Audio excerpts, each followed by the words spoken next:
masa yang panjang. Saya akan terus serahkan sesi kita pada malam ini kepada guru dan fasilitator kita. Saya harap tuan-puan semuanya sudah bersedia. Jadi boleh sedia dengan catatan masing-masing, dengan pen, dengan buku nota. Saya akan terus serahkan sesi kepada Ustaz Syahri Abdul Rahman. Falyatafaddal mashkura Ustaz. Terima kasih pada Fakhrul Islam. Assalamualaikum warahmatullahi wabarakatuh kepada semua yang saya rindui. Alhamdulillah Rabbil Alamin wassalatu wassalamu ala Rasulillah wa ala alihi wa sahbihi wa barik wa sallim. Saya percaya kalangan anda mungkin tertanya-tanya mengapa ada lagi, bukankah dah selesai 12 siri? Ya, mungkin ramai yang terkejut, ada lagi. Sekadar nak menggambarkan begitulah syurga, ya. Ada lagi ke yang lain? Tak kusangka ada lagi. Kemudian datang lagi. Ini yang disebut sebagai surprise, bukan prank. Ya, surprise yang mudah-mudahanlah memberikan kepada anda apakah makna makithina fihi abada. Makithina fihi abada. Itu dalam surah Al-Kahfi. Mereka sentiasa kekal dengan penuh debaran. Mereka sentiasa kekal dalam syurga dengan sentiasa ada debaran. Mereka ternanti-nanti. Apa lagi ya? Ya, mungkin anda sudah ketahui saya ada rancangan untuk daurah seterusnya, tetapi mungkin anda tidak menyangka saya masih ada nak beri bonus. Iaitulah masih tak boleh move on daripada Suratul Insan, dan ini merupakan siri yang ke-13 barangkali.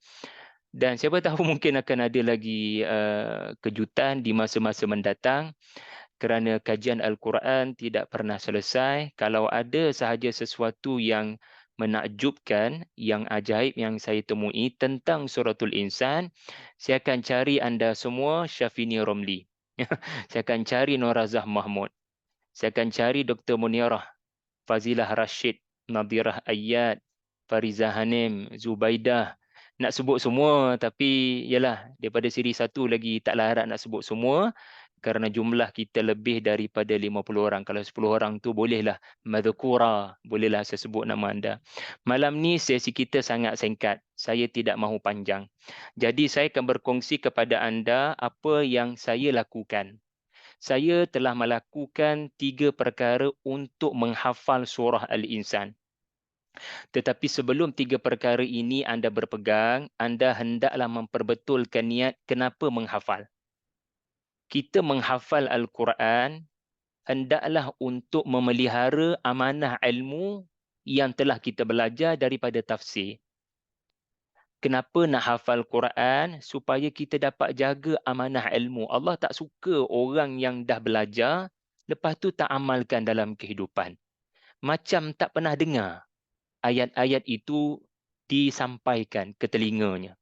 Jadi, untuk memelihara Al-Quran sebagai penasihat kehidupan adalah lebih baik kita sentiasa ingat ketika berjalan, berlari, jogging sambil membaca surah Al-Insan. Ya, dan yang lebih manis adalah bila anda dapat membaca suratul Insan dalam solat fardu yang anda kerjakan. Saya telah melakukannya. Sekarang saya nak kongsikan pada anda apa yang membantu saya melakukannya. Sebenarnya tidak ada tips mudah untuk hafal. Satu-satunya cara terbaik untuk hafal adalah belajar ilmu tafsir. Dan itulah yang telah terjadi dalam 12 siri sebelum ini. Setuju tak? Dia membantu tak anda untuk hafal? Ya, kalau kelas yang diadakan hanya memperbetulkan cara anda bacaan, cara bacaan anda 12 siri.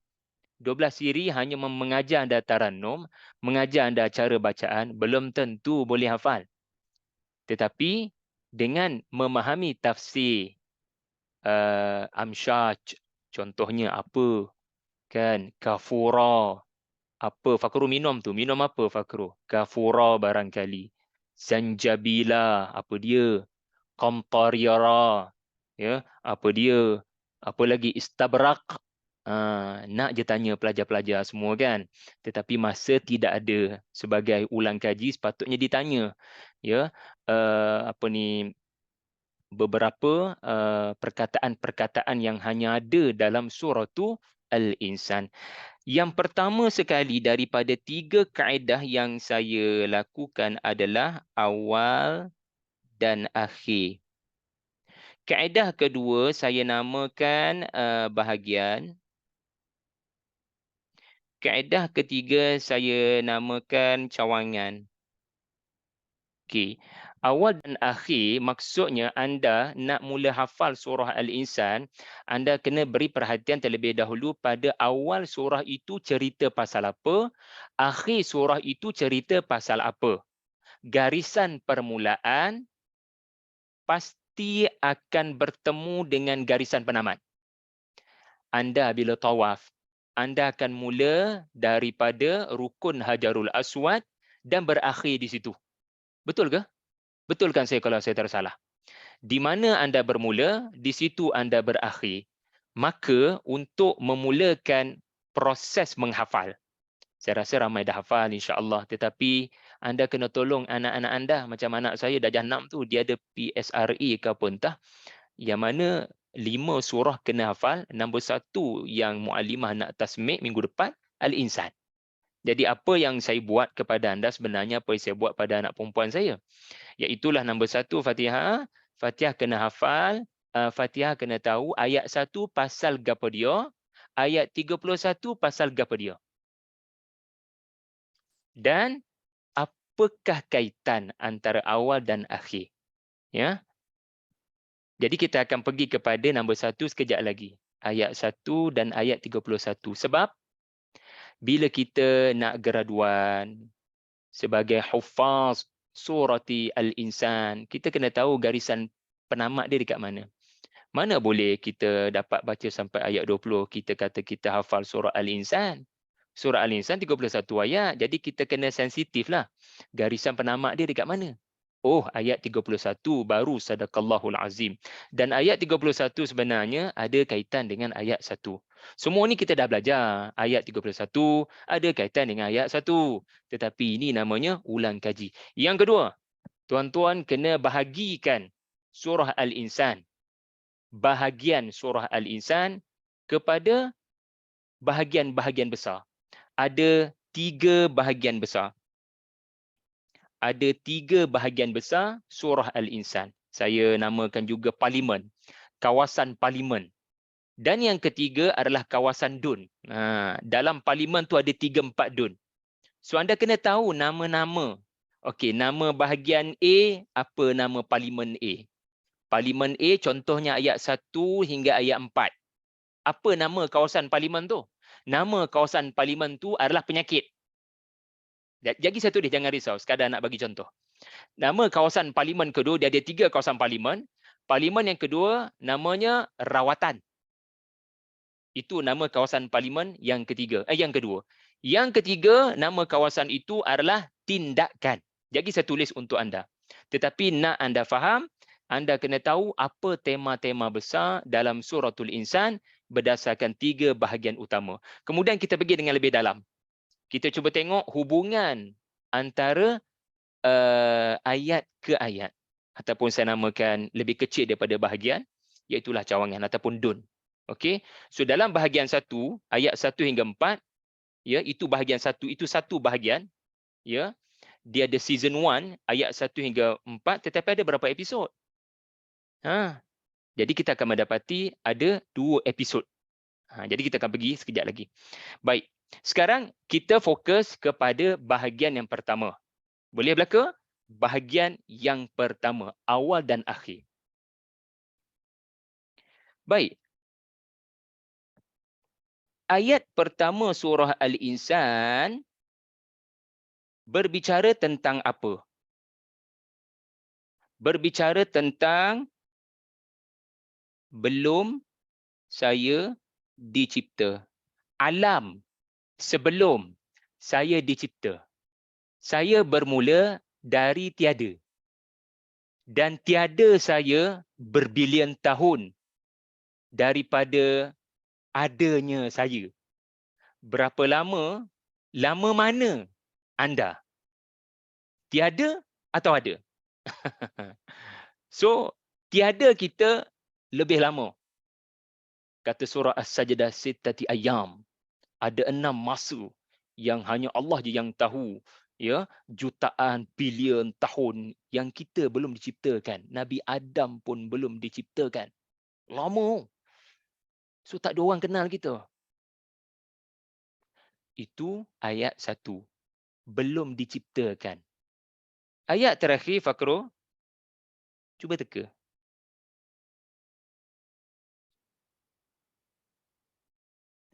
Pasal apa? Kalau tadi belum dicipta, nah sekarang tujuan dicipta.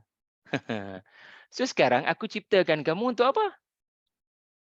Aku ciptakan kamu untuk masuk ke dalam syurga. Maka jelaslah kita, ini tujuan suratul insan. Ini sebab 60% surah berbicara tentang syurga. Aku ciptakan kamu, yudkhilu. Masih ingat kenapa fi'al mudhari'? Ini namanya ulang kaji. Ada sesiapa nak bersuara? Ulang kajilah yang tidak ada dalam siri-siri sebelum ini. Iaitulah pelajar lebih banyak bercakap. Tetapi tolong cakap pendek-pendek je. Masih ingat kenapa fi'al mudhari'? Jangan rujuk nota. Yudkhilu. Ada sesiapa nak cuba? Apa hikmah Allah sebut dalam kata perbuatan sedang berlaku? Adkhala, telah berlaku. Yudkhilu, sedang berlaku. Adkhala, yudkhilu, udkhul. Fi'il amarnya. Jadi apa maksudnya? Fakrul, kenapa off camera? Saya perlukan kamu. Cuba Fakrul dulu. Sekejap lagi baru yang lain. Ini baru ulang kaji. Apa hikmah fi'il mudhari', bro?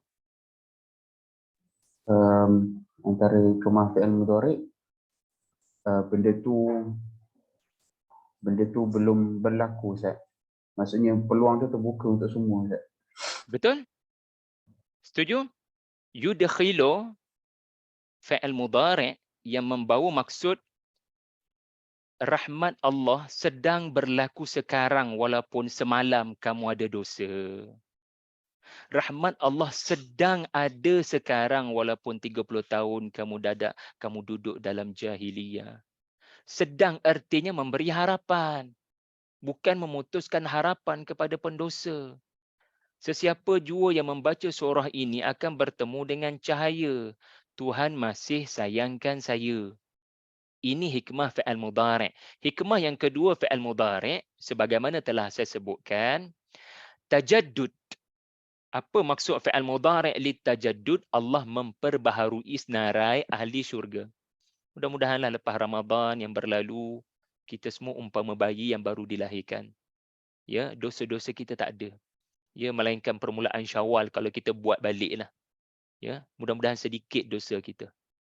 Jadi Allah mudah-mudahan telah menyenaraikan nama kita madhkuran, ya, fi rahmatihi, disebut dalam senarai mereka yang mendapat rahmat. Bila Allah sebut rahmat artinya syurga lah tu. Bila Allah sebut memasukkan ke dalam rahmat artinya memasukkan ke dalam syurga. Ini tujuan kita diciptakan. Dalam perkataan lain, surah ni nak habaq, nak royak pada kita. Aku ciptakan manusia dengan potensi untuk masuk ke syurga. Ya, kamu akan diuji di dunia ini, tetapi aku telah lengkapkan kamu. Aku telah lengkapkan penciptaan kamu dengan potensi untuk lulus ujian. Kamu dah datang kelas, kamu duduk kat depan, kamu catat nota, kamu telah lulus peperiksaan bulanan, kamu dapat straight A, trial. Maka semua ini aku buat untuk kamu agar nanti peperiksaan sebenar, kamu dapat cemerlang. Jadi kamu sudah ada potensi. Jadi ini kaedah yang pertama. So anda kena ingat, ayat pertama, ayat 31, ayat terakhir, memang cerita tentang saya dicipta dengan tujuan. Dan tujuan Allah ciptakan saya adalah untuk mendapat bahagia kat sana. Tetapi ada orang tak nak. Ada orang tak nak masuk ke syurga, maka itu namanya orang-orang yang zalim. Orang-orang yang zalim. Orang-orang yang meletakkan potensi Tuhan beri pada dia tidak pada tempatnya. Sekarang tibalah masanya kepada yang lebih penting, iaitulah kaedah yang kedua. Sorry kalau laju-laju sangat malam ni. Bahagian surah-surah Al-Insan ada 3. Okey? Anda mungkin banyak dengar daripada pelbagai asatiza ataupun banyak baca kitab tafsir, ada pelbagai pembahagian. Tetapi pembahagian saya ni nak bagi mudah hafal. Bukan untuk mendatangkan tafsiran, tetapi untuk membantu anda menghafal. Ada 3 kawasan parlimen, ada 3 bahagian besar. Yang pertama sekali tuan-tuan, namanya penyakit.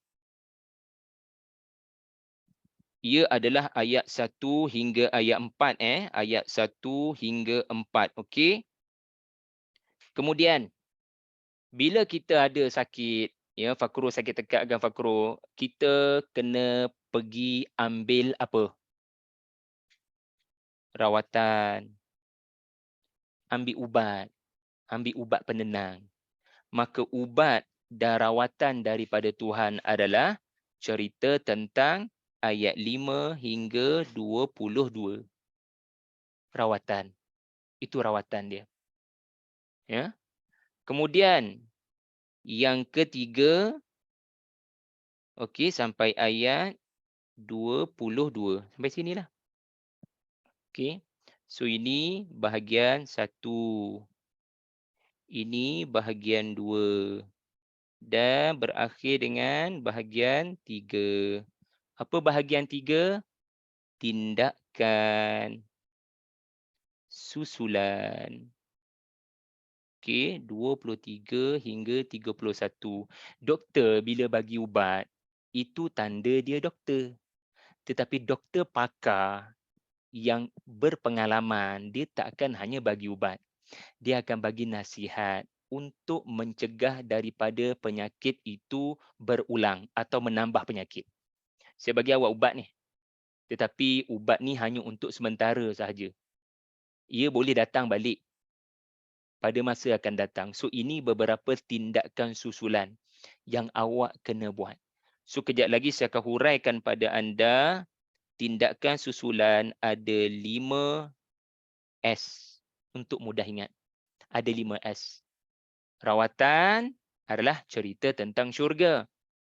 Kita seumpama rawatannya adalah masuk pawagam, tengok cerita pasal syurga. So dia terapi. Rawatan ini pun terapi. Fazilah Rashid, Nadirah Ayat. Kita tengok tu, oh seronok. Tapi awak keluar daripada pawagam tu, awak berdepan dengan cabaran dunia. Realiti. Maka awak kena buat 5 benda ni. Untuk mengelakkan awak daripada berulang penyakit yang sama. Okey? Baik. So PRTS. Sebut ramai-ramai, mute. Okey? PRTS. Yang pusat tuition Selangor tu apa, Fakro? Pusat tuition Selangor Rakyat. Itu PTRS. Okey, PRTS. So PRT. So surah Al-Insan ada 3 kawasan parlimen, penyakit, rawatan, tindakan. Saya hurai sedikit.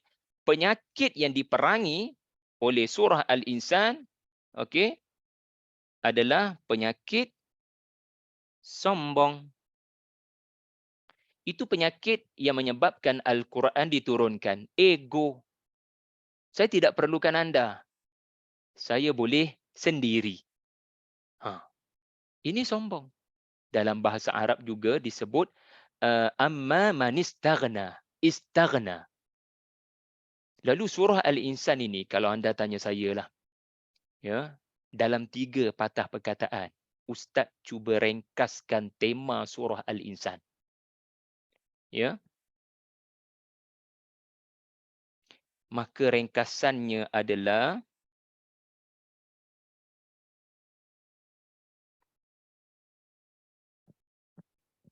saya perlukan anda. Surah Al-Insan, dia memerangi penyakit, saya tak perlukan awak, wahai yatiman. Saya tak perlukan awak, wahai asiran. Saya tak perlukan awak, miskinan. Saya tak perlukan awak, wahai Rasul. Saya dah ada segala-galanya. Saya tak perlukan awak. Tiba-tiba surah ni mention amsyaj. Maksudnya apa? Benih suami perlukan benih isteri. Perlu. Baru membentuk kesempurnaan. Masih ingat tak? Abrar perlukan siapa? Perlukan ibadullah. Ada babak tu nanti. Abrar rasa tak puas hati. Mereka nak cari lagi kepuasan. Dan Allah menggambarkan mereka dapat bertemu. Bertemu dengan kumpulan para rasul. So dia tak sendiri-sendiri. Surah ini memang memerangi penyakit rasa selesa dengan sendirian. Sekurang-kurangnya saya perlukan anda. Anda itu adalah Allah Subhanahu wa taala. Saya perlukan kamu wahai Allah. Inilah baru kesempurnaan al-insan. Jadi ayat-ayat di dalam surah Al-Insan berlega dalam anda tak akan sempurna kalau tidak amsyaj, kalau tidak bergabung dengan orang lain. Lelaki perlukan wanita, Syamsan perlukan Zamharira, masih ingat? Jannah perlukan Harira, Istabrak perlukan apa sutera tebal, sutera nipis itu. Okey, jadi saling ada banyak unsur berpasangan dalam surah ini. Baik, kembali kepada kawasan nombor 1, penyakit. Yang kedua, rawatan. Yang ketiga, tindakan sunat. Okey, saya nak padam, saya nak fokus pada bahagian satu sahaja. Okey, iaitulah kawasan-kawasan kecil dalam bahagian satu. Boleh kita fokus kepada penyakit. So rawatan semua clear, rawatan dengan syurga punya cerita ayat 5 hingga 22 dan tindakan susulan ada 5S, ada 5S, itu semua daripada ayat 23 hingga 31. Okey. Sekarang kita fokus kepada bahagian yang pertama. Okey. Apakah penyakit yang diperangi dari ayat 1 hingga ayat yang keempat? Penyakit yang diperangi adalah sukakan madhkura. Manusia suka namanya disebut-sebut dengan nada puji. Manusia memang suka bila orang perlukan dia. Orang akan sanggup buat apa saja bila orang perlukan aku. Lalu kesan daripada fikiran begini, aku lebih baik daripada korang. Ana khairum minhu. Bila makin ramai orang sebut nama saya, ini menandakan saya terhormat. Saya lebih baik daripada orang lain. Quraisy merasakan populariti mereka telah diancam oleh kedatangan Rasul. Rasul mula membina pengaruh. Nabi bukan matlamat nak bina pengaruh. Nabi nak sebarkan Quran. Tetapi orang terkesan dengan Quran makin ramai sampai sanggup mati. Jadi apa Quraisy punya perasaan? Kita sudah terancam dengan kemunculan Islam. Lalu surah ini mengingatkan mereka tentang penyakit berbahaya ini. Inilah yang menghalang kamu daripada mendapat rahmat Allah ayat 31. Sebab kamu dengan penyakit ni, kamu tak akan merendah diri dengan Rasul. Madhkura adalah penyakit manusia. Suka diingati. Tetapi sebenarnya siapa yang patut dipuji? Siapa yang layak untuk kibriya, rasa, kalau dalam bahasa Melayu sombong. Siapa yang berhak menyombong diri? Tidak lain tidak bukan Allah Subhanahu wa taala. Sebab itu perkataan yang kita akan temui seterusnya adalah wadhkur di sini. Madhkura untuk kita tidak sepatutnya. Kamu jangan rasa ya ramai orang menyebut-nyebut kamu menunjukkan kamu ada kelebihan. Kamu tahu ke tidak? Kelebihan kamu itu entah-entah Amsyaj. Masih ingat saya tafsirkan amsyaj juga sebagai genetik daripada moyang kamu. Daripada orang sebelum kamu. Sebenarnya kamu bukan baru dapat. Moyang kamu dah pernah ada benda ni, aku just pindahkan saja kepada kamu. Kalau tidak kerana moyang kamu, kamu tak akan dapat bakat fasih berbicara, minat belajar agama. Tiba-tiba kamu bangga orang sebut nama kamu sebagai agamawan. Sedangkan kamu ni jadi suka agama sebab kamu baka amsyaj daripada datuk kamu, tok guru contohnya. Jadi bukan kamu yang patut rasa seronok dipuji, yang patut dipuji wadhkur Allah. Jadi ini adalah bahagian yang pertama. Okey, kita perhalusi ayat 1 pengumuman penyakit dalam bahasa yang sangat tinggi daripada Quran. Quran dia tak guna bahasa biasa tuan-tuan. Manusia mesti mengelakkan penyakit, suka disebut-sebut. Ini ayat biasa, ayat manusia. Ayat Quran level tinggi, apatah lagi dari sudut sastera. Dia ada tersirat, dia ada double meaning. Manusia sebenarnya datang daripada satu alam yang begitu lama, ad-dahar, begitu lama, mereka tidak pun sesuatu yang layak untuk disebut-sebut. Ertinya apa? Ia adalah sindiran. Ia adalah peringatan. Habis tu, yang kamu duk bangga diri sekarang, kenapa? Sebab engkau lupa. Engkau berasal daripada tak ada. So, ayat 1, pengumuman penyakit. Ayat 2, ayat 3, ayat 4 adalah terapi. Terapi daripada Allah. Ketiga-tiga terapi ini anda akan mendapati menggunakan inna. Betul? Inna. Maknanya awak tak patut macam ni. Awak patut macam ni. Itu maksud inna dalam bahasa mudah. Awak tak patut macam ni ayat 1. Awak patut macam ni ayat 2. Awak patut macam ni ayat 3. Awak patut macam ni ayat 4. So apakah ayat 2, ayat 3, ayat 4? Ia adalah cara Allah. Dia dah macam rawatan tuan-tuan. Tetapi dia belum lagi rawatan yang paling besar. Iaitulah ayat 5 hingga 22. Syurga. Ayat 2, anda akan mendapati ayat 2 cerita tentang masa masa lampau.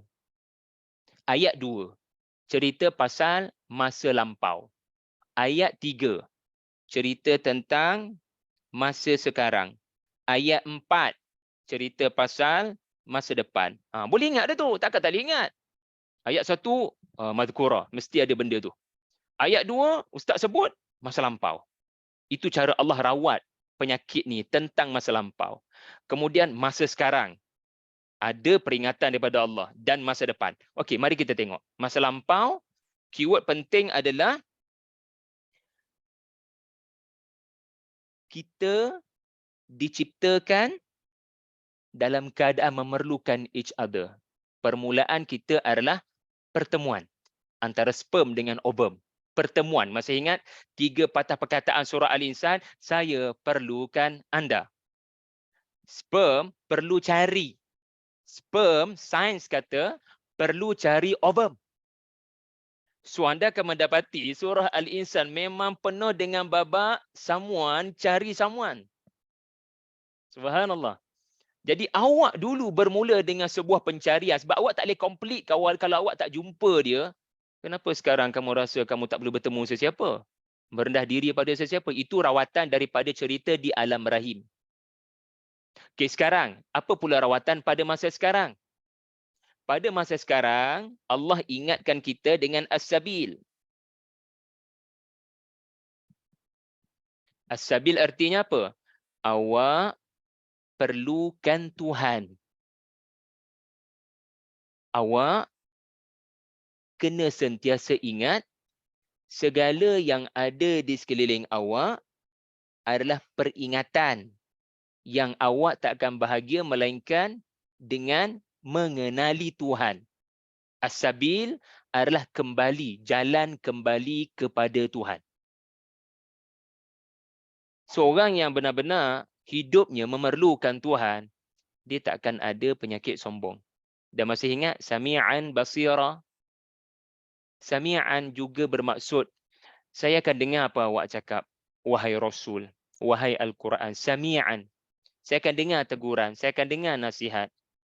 Kerana sami'an akan membentuk basiran. Oh, saya dah tak nak dah tengok Arab dengan pandangan hawa nafsu. Saya dah tak nak tengok wanita dengan pandangan hawa nafsu. Basiran dipengaruhi oleh sami'an.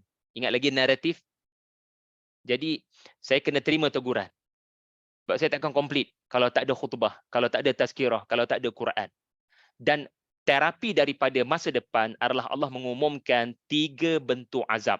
Tak payah fokus banyak-banyak, melainkan anda nak mendalami. Just anda fikir kenapa Allah sebut salasil. Salasil benda membabitkan rantai kat kaki. Ertinya apa? Oh, sekarang ni awak melangkah ikut suka pergi disko, pergi tempat maksiat. Perkara pertama Allah umumkan sebagai ancaman daripada masa depan adalah kaki awak akan dirantai. Salasil adalah rantai pada kaki. Kenapa Allah sebut salasil dulu? Masih ingat kita belajar benda ni? Sebab surah ini bertemakan berjalan. Berjalan. Ke sana kemari mencari. Apa yang sepatutnya awak guna kaki awak pergi cari Rasul. Tetapi sekarang Quraisy dan orang seperti kafir Quraisy menggunakan kaki untuk mencari bahagia yang kononnya datang daripada Ka'sun, Arab. Mencari bahagia daripada perkara yang dilarang oleh Allah. Okey, gitu Kita tinggalkan bahagian satu, ya. Tuan-tuan kalau nak tanya soalan boleh tapi saya nak habiskan dulu dalam 1 jam ini biar rakamannya komplit pasal tips menghafal saja tanpa tuan-tuan tanya. Simpan dulu sampai pukul 10. Kita pergi pada bahagian kedua. Ulang balik bahagian satu, Faqirah. Apa benda penting? Pada satu, ada tiga ayat. Ayat pertama cerita pasal apakah penyakit ni, iaitulah mahu dikenang. So terapinya ada pada ayat kedua hingga ayat keempat. Ayat kedua terapi pada kita melihat pada masa lampau kita. Ayat ketiga terapi pada kita melihat apa yang sedang berlaku sekarang. Dan kemudian ayat keempat adalah daripada masa hadapan. Allah menceritakan pada masa hadapan. Cantik. Dan ketiga-tiganya menggunakan inna. So mudah untuk anda hafal bahagian satu, insya-Allah. Kita pergi bahagian kedua. Bahagian kedua ni lebih detail, tetapi tak susah sebab semua anda adalah graduan 12 siri. Saya tak nak urai banyak-banyak. Okey, fokus kita adalah kepada bahagian kedua, ayat 5 hingga ayat 22. 60% surah ini duduk di sini. Okey. Jadi untuk syurga ini bahagian kedua, iaitulah rawatan, anda akan mendapati kawasan parlimen ini ada 3 dun. Ada 3 tema besar dalam tema syurga sebagai rawatan. Okey, take note. Nombor satu, pertemuan dengan ibadullah. Nombor 1. Nombor 2, pertemuan dengan ahli keluarga tersayang. Nombor 2, jeng. Nombor 3, siapa boleh teka? Pertemuan dengan Allah. Ini kemuncak nikmat dalam syurga, saudara-saudariku. Mula-mula bertemu dengan para rasul, siddiqin, syuhada, salihin. Kita mungkin al-abrar, ya, tetapi seronok kerana kemasukan kita ke syurga disambut oleh ashabul a'raf. Nanti saya hurai ashabul a'raf. Anda mungkin memahami ashabul a'raf. Maksud saya hurai itu kelas-kelas akan datanglah. Ashabul a'raf yang saya faham, ya, yang saya kaji adalah minan nabiyyin was-siddiqin wasyuhada'i was-salihin. Orang-orang barisan hadapan. Diorang akan sambut kita. Assalamualaikum Nasriah Yunus. Assalamualaikum Masnina Osman. Ahlan masuk ke syurga. Depa akan sambut kita dengan ayat. Okey, tetapi nikmat seterusnya yang anda mungkin tidak duga adalah family gathering. Banyak dalam Quran memaparkan kejutan ini. Ada kamu, anak kita, suami kita. Allah tambah nikmat dengan dapatnya penyatuan dengan ahli keluarga tersayang. Dan yang paling tinggi nikmat yang tidak ada perkataan boleh menggambarkannya, dan surah Al-Insan pun buat senyap nyentuh je selepas wasaqahum rabbuhum, adalah pertemuan dengan Allah. So ada 3 tema besar. Okey, ayat mana ni Ustaz? Okey, pertemuan dengan ibadallah adalah ayat 5 hinggalah kepada ayat 12. Okey.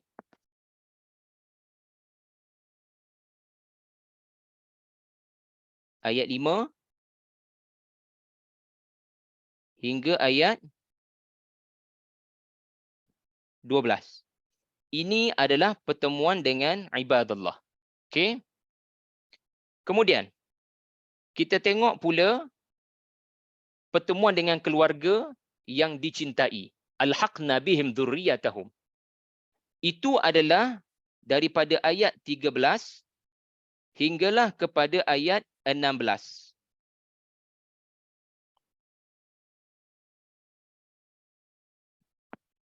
Sini sampailah situ. Pertemuan dengan family. Okey. Kemudian kita akan berakhir dengan persiapan bertemu dengan Allah. Pertemuan dengan Allah iaitulah daripada ayat 17 hinggalah kepada ayat 22. Okey. Daripada cerita Zanjabila hinggalah kepada jemput minum. Okey, sekarang saya nak urai. Okey. Pertemuan dengan ibadullah. Okey. Pertemuan dengan ibadullah ni akan berlaku 2. Ini just nak bantu anda hafal. So saya minta maaf, saya terpaksa padam. Nanti anda tengok balik rakaman. Okey.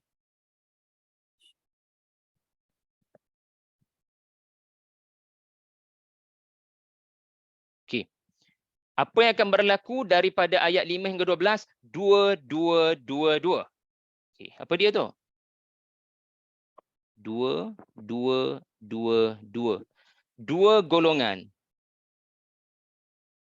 akan bertemu, bersembang, lalu mereka akan berkongsi 2 amalan mereka buat di dunia dahulu dengan 2 ucapan dalam hati mereka, lalu mereka diberi 2 pembalasan. 2. Dua golongan. Siapa 2 golongan itu? Al-abrar. Alhamdulillah. Al-abrar bertemu dengan ibadullah. Saya tak nak urai dah. Ya, tuan-tuan yang tak ikut kelas, susahlah saya nak terangkan. Tetapi pandangan yang saya pegang adalah al-abrar, kumpulan ashabul yamin. Ibadullah adalah kumpulan as-sabiqun. Dalam surah Ar-Rahman, al-abrar adalah syurga yang pertama Allah sebut. Manakala ibadullah mudahammatan, fabi ayyi ala, itu adalah syurga yang kedua. So depa bertemu Allah seronoknya, dapat jumpa Nabi Muhammad, dapat jumpa Nabi Isa, dapat jumpa tokoh-tokoh seperti Maryam, Ashabul Kahf. Dan bila kita interview, sebenarnya awak buat apa dulu kat dunia? Maka mereka berkongsi 2 amalan. Kita orang buat 2 benda je. Alhamdulillah sampailah ke sini. Iaitulah yang pertama, hablum minallah. Iaitulah tahajud. Masih ingat apa maksud nazar? Berjanji untuk buat benda yang tak wajib. Dan saya telah hurai panjang, ia adalah tahajud sebagai salah satu tafsiran yang boleh kita pegang. Saya nak bangun malam ni insya-Allah. Saya nak bangun malam ni untuk bina persiapan dakwah esok hari dengan bangun malam. Itu orang yang menyempurnakan nazar. Tatajafa junubihim. Okey. Hablum minallah dia cantik. Hablum minan nas duduk kat sinilah. Dia bagi makan. Itu 2 amalan. Dan sepanjang mereka melakukan kedua-dua amalan ini, mereka ada 2 ucapan. Mereka ada 2 ucapan. Pertama, nut'imukum liwajhillah. Kami bagi kepada kamu kerana Allah. Ini ucapan diorang. Ucapan kedua diorang, inna, yang kedua diorang adalah kami takut pada hari pembalasan. Kami takut kepada hari pembalasan. Lalu Allah beri 2 bentuk pembalasan. Apakah 2 bentuk pembalasan? Satu di padang mahsyar, nadratan wa surura. Satu di pintu syurga, jannatan wa harira. Satu di padang mahsyar, nadratan wa surura. Itu kan perlu kita kena lalu. Kemudian jannatan wa harira. Jannatan masih ingat? Internal. Kita macam duduk kat rumah penuh dengan nikmat. Ingat ya, rumah di syurga adalah istana. Itu baru rumah. Harira adalah nak travel interstellar ni. Nak berjalan jauh-jauh pergi ke pesta keramaian. Buat orang pakai sutera untuk pergi ke majlis. So, saya harap selesai untuk pertemuan dengan ibadallah. Okey, belaka? Marlina boleh? Hasniza Hosman boleh? Okey. Puan Marlinda, Dr. Mahyudin, Fariza Hanim, harapnya okey-okey. Kita tinggalkan 2.1. Kita pergi pada 2.2. Bahagian kedua, tetapi poin yang kedua. Okey.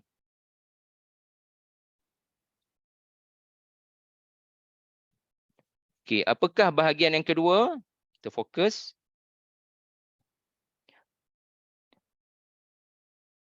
Bahagian yang kedua adalah pertemuan dengan family. Kenapa saya kata family? Okey, kita tengok dulu ayat mana yang terbabit dalam hal ini. Ayat yang terbabit adalah daripada masuk syurga. Bila masuk syurga, something happen. Inna ashabal jannati liyawma fi syughulin fakihun. Okey, ini yang berlaku yang membabitkan family. Dan bila family, anda hanya perlu ingat 3M. 3M. Tapi sebelum saya hurai 3M, kenapa Ustaz kata family ya? Dalam surah At-Tur, dalil yang pertama, dalam surah At-Tur, anda akan ditunjukkan flow begitu. Saya sangat percaya setiap surah mentafsirkan surah yang lain, saling melengkapkan. Dalam surah At-Tur, anda akan melihat macam mana ahli syurga mendapat nikmat syurga. Nikmat syurga. Tiba-tiba ada dialog sesama family. Allah sebut kami pertemukan dengan ahli keluarga mereka. So saya percaya mesti ia juga memberikan isyarat kepada ya ni pasal apa pula ni ya? Kenapa ada cerita mengenai syurga yang macam tak sama dengan bahagian 2.1. 2.1 nampak macam banyak dialog. Banyak cerita pasal amalan kat dunia, kesan kat akhirat. Amalan kat dunia, kesan kat akhirat. Sebab interview Al-Abrar, interview Ibadullah. Excited dapat jumpa VVIP. Yang tu panjang lebar sebelum Allah sebut pasal syurga itu sendiri. Okey, sekarang kat sini, dalil yang kedua selain daripada surah adalah muttaqiin. Kalimah muttaqiin merujuk kepada baring atas katil. Takkan katil duduk dekat luar rumah, tepi jalan. Katil dekat rumah dan adegan di rumah adalah adegan family. Setuju? Katil duduk kat rumah. Dan yang hanya layak duduk kat katil, bukan tetamu datang rumah terbuka. Anda boleh bagi gitu-gitu ke? Silakan lepas makan boleh duduk atas katil. Mana boleh? Katil hanya untuk family. Muttaqiin. Arikah. Arikah pula adalah pelamin suami isteri. Suami isteri. Alah, abang ada kat sini juga ke? Saya lupakan abang sebelum ni. Masuk syurga terlupa. Oh, abang ada kat sini. Abang lagi tapi abang handsome hari ni. So, arikah adalah pelamin. Okey? Dan kembali kepada tips menghafal, ada 3M anda kena ingat. Okey. Pertama adalah meeting. Saya tak tahu apa istilah bahasa Melayunya. Bahasa Arab, mutaqabilin, sembang. Tuan-tuan, buat rumah terbuka esok. Saya adalah jemput 2-3 orang jiran rapat saya esok ni. So, takkan terus hidang. Kita mana hidang makanan terus. Kita tanya Tanya khabar dulu, lama tak nampak, meeting dulu, mengopi dulu, menyembang dulu. Takkan terus masuk, makan-makan and then get out. Mana boleh? Makan-makan, datang lepas nombor 2. Lepas makan-makan, minum-minum. Okey, kat mana dekat ayat ni? Okey, meeting duduk dekat muttaqiina fiha 'alal ara'i, bersembang dengan isteri. Ya Allah, abang ada kat sini, macam manalah perjalanan abang? Abang naik lift kat mana? Eskalator mana? Abang naik sampai jumpa saya kat Firdaus ni. La yarawna fiha syamsan wala zamharira. Dan anda boleh sembang memanjang dengan orang-orang yang anda sayang. Kita hari raya memanglah gembira. Lepas raya tak kesedih. Mak tinggal seorang balik. Dalam hati menangis, Allah, tak tahulah bila jumpa lagi kalau umur panjang. Sekejap sangat. Raya keempat dah nak kena balik. Sekejap sangat, tetapi bila anda tak nampak matahari, tak nampak bulan, antara tafsirannya adalah tak payah tengok jam lah. Anda akan terus reunion, family gathering. Okey. Kemudian makanan duduk kat mana? Makanan duduk kat kutuf lah. Kutuf ni kan buah. Ini makan buah ni. Bi'aniyah. Ingat lagi aniyah. Aniyah berjana. Berjana bawa makanan, berjana bawa air. Berjana boleh bawa makanan. Dan minum. Minum kat mana pula? Minum sudah pasti duduk dekat akuab. Akuab. Dan adegan terkejut tengok kaca cawan akan berlaku kat sini lah. Kusangkakan kaca, rupanya perak, bila jatuh ke lantai tak pecah. Jadi selesai untuk bahagian yang ke 2.2. Saya harap saya membantu anda untuk hafal sekarang ni. Okey? So keyword dia kutuf, aniyah, akwab. Sekarang kita tinggalkan 2.2. Kita pergi kepada 2.3 yang terakhir.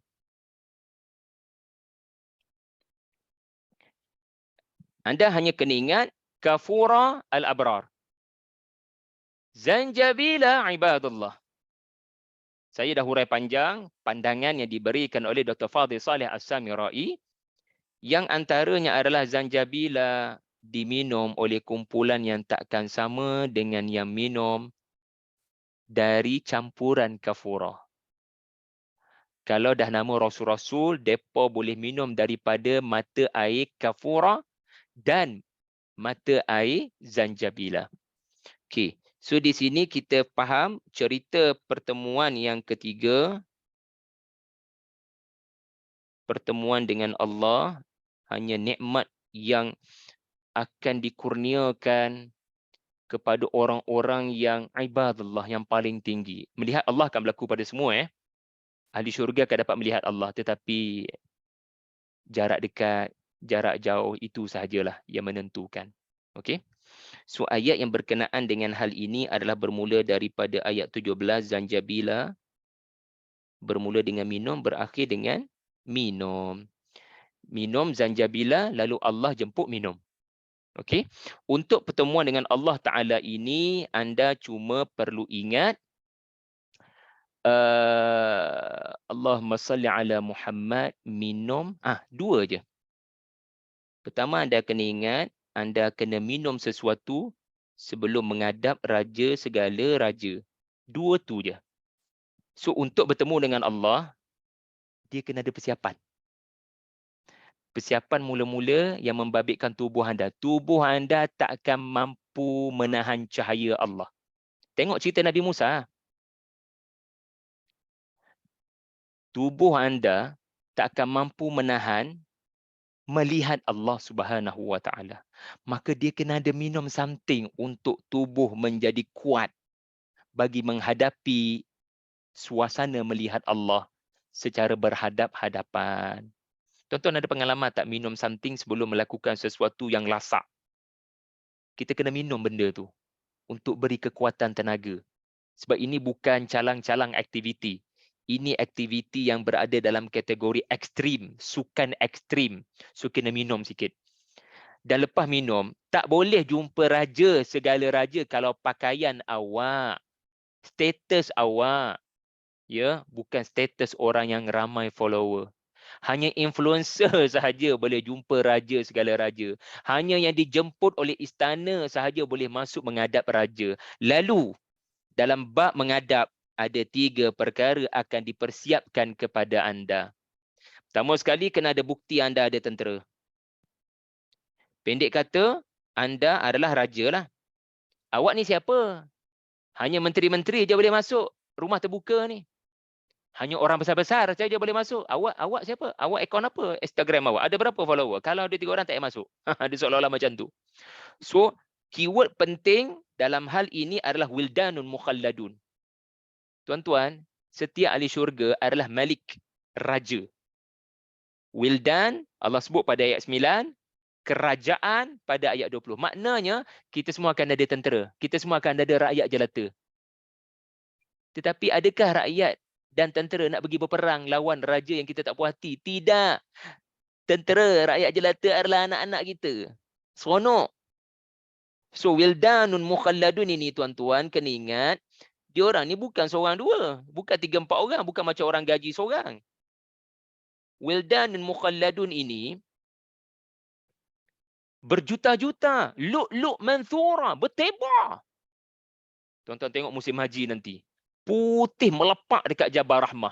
Putih melepak dekat Masjidil Haram. Itulah umpamanya mutiara bersinar, bertebaran, bertaburan. Fuyo, ramainya. Itulah tentera kita. So, bila terbukti awak ada tentera, baru boleh abang menghadap Tuhan. Bukan calang-calang orang boleh pergi bertemu dengan Tuhan. Saya lupa nak sebut tadi, salsabila. Masih ingat saya hurai salsabila? Sabilan. Bila kita minum tu, sedapnya ayak ni. Ayak ni daripada mana? So, ibadullah pun akan tanya, mana nak dapat ayak ni? Maka mintalah. Lalu malaikat akan tunjuk jalan. Sabilan. Nah, pergi. So, rupanya air itu datang daripada arash. Sebab arash Allah atas air. Berdasarkan Al-Quran sendiri. So, maknanya naik atas kepada sumber air, maknanya naik untuk bertemu Allah. Ila rabbiha nazirah. Kata suratul Al-Qiyamah. Ila rabbiha nazirah. Okey. Kemudian yang kedua, AJK Istana Akal Semak. Yang kedua adalah, ini sekadar nak bantu mudah hafal ya. Ini bukan aktiviti nak tafsir ayat ni. Semua tu dah berlalu sebelum ni. Kemudian yang kedua, kita kena ada bukti yang kita ini adalah orang yang dijemput, iaitulah pakaian. Kalau dah sampai pakai 2 lapis, bukan hanya pakai kot tuan-tuan, kena pakai lagi something di luar kot. Ini maknanya anda akan menghadapi satu pertemuan yang sangat dahsyat. Sampai 2 lapis tu. 2 lapis maksudnya memang kena kebal betul lah. Sampai kena ada perlindungan yang begitu banyak. Dan bukan sekadar isu perlindungan lah, sekarang ini protokol. So, bukan sebarangan majlis anda pakai kot. Apatah lagi anda pakai pakaian special macam ada kain di sebalik pakaian yang anda pakai di luar. Jadi pakaian anda kena mengesahkan anda boleh bertemu dengan Tuhan. Dan akhir sekali, ya, adalah gelang di tangan. Kalau masa PKP ada gelang, ya, tak boleh masuk. Ya. Yang ni ada gelang baru dijemput masuk. Sebab gelang daripada perak, tanda kamu tu raja. Firaun hina Nabi Musa dengan ayat mana gelang.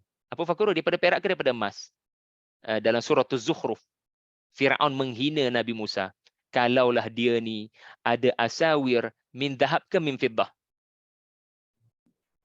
Zahab. Min dhahab, daripada emas.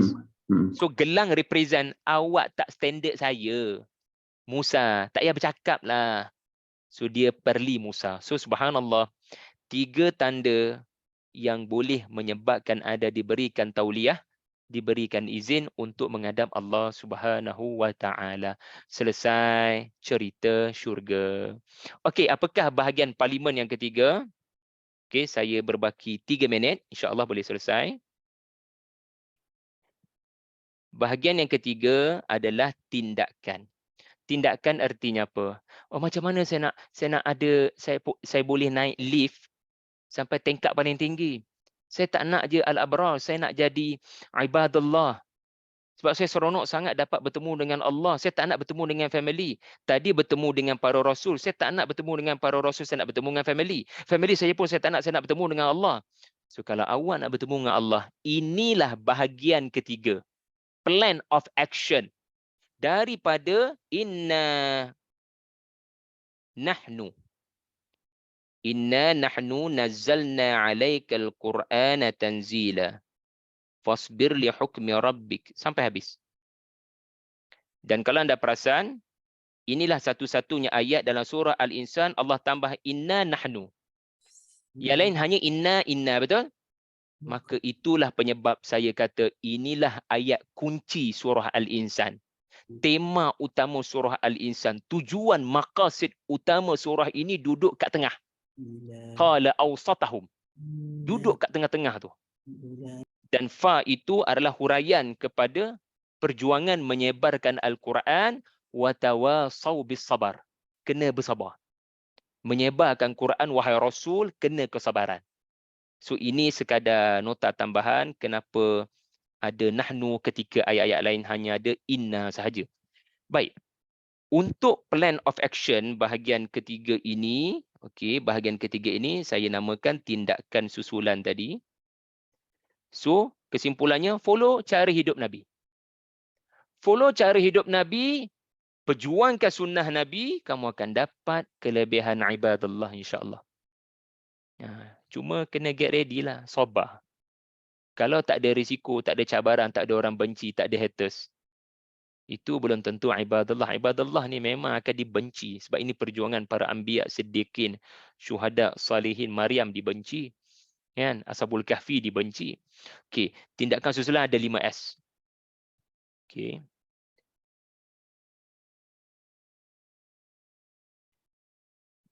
Yang pertama, sebarkan Quran. Ayat 23. Sebarkan Quran. Yang kedua, jaga solat fardu. Jaga solat fardu. Iaitulah bukratan wa asila dan wa minal layl. Ayat 20. Ayat 23, 24. Ayat 25 hingga 26. Solat fardu kena jaga. Ini cara untuk memperoleh sabar ketika menyebarkan Quran. Okey. Kemudian solat tahajud kena jaga. Ini nazar kita dengan Tuhan. Wahai pendakwah semua. Solat tahajud duduk kat mana? Ingat lagi tak? Wasabbihu lailan tawila. Lailan tawila. Iaitulah still ayat 26. S yang keempat apa dia? S yang keempat adalah sebar Quran. Oh sorry, saya terlupa. Saya salah. Okey, minta maaf. Solat fardu kat sini. Solat tahajud kat sini. Yang ni namanya sabar dalam dakwah. Okey. So sebar Quran 23 24 23, sabar ayat 24, solat fardu, jaga solat fardu 25 26, solat tahajud 26 dan akhir sekali yang panjang lebar, salamatus sudur. Tolong lapang dada dengan musuh kamu. Jangan sangka buruk dengan musibah di Mekah. Ia adalah daripada ayat 27 hingga ayat 30. Cuba tengok elok-elok. 27 hingga 30, kita diajar untuk lapang dada dengan musibah. Okey, saya nak hurai yang ni je, yang nombor 5 je, boleh Ini yang terakhir. Saya dah lebih 2 minit. Okey, saya nak hurai yang bahagian S yang kelima. Saya nak hurai S yang kelima. Supaya tuan-tuan boleh hafal sampai habis dengan komplit. Okey. Ada 3 benda penting yang kita kena salamatis sudur. Pertama sekali, okey, inna haula'i yuhibbunal ajilah.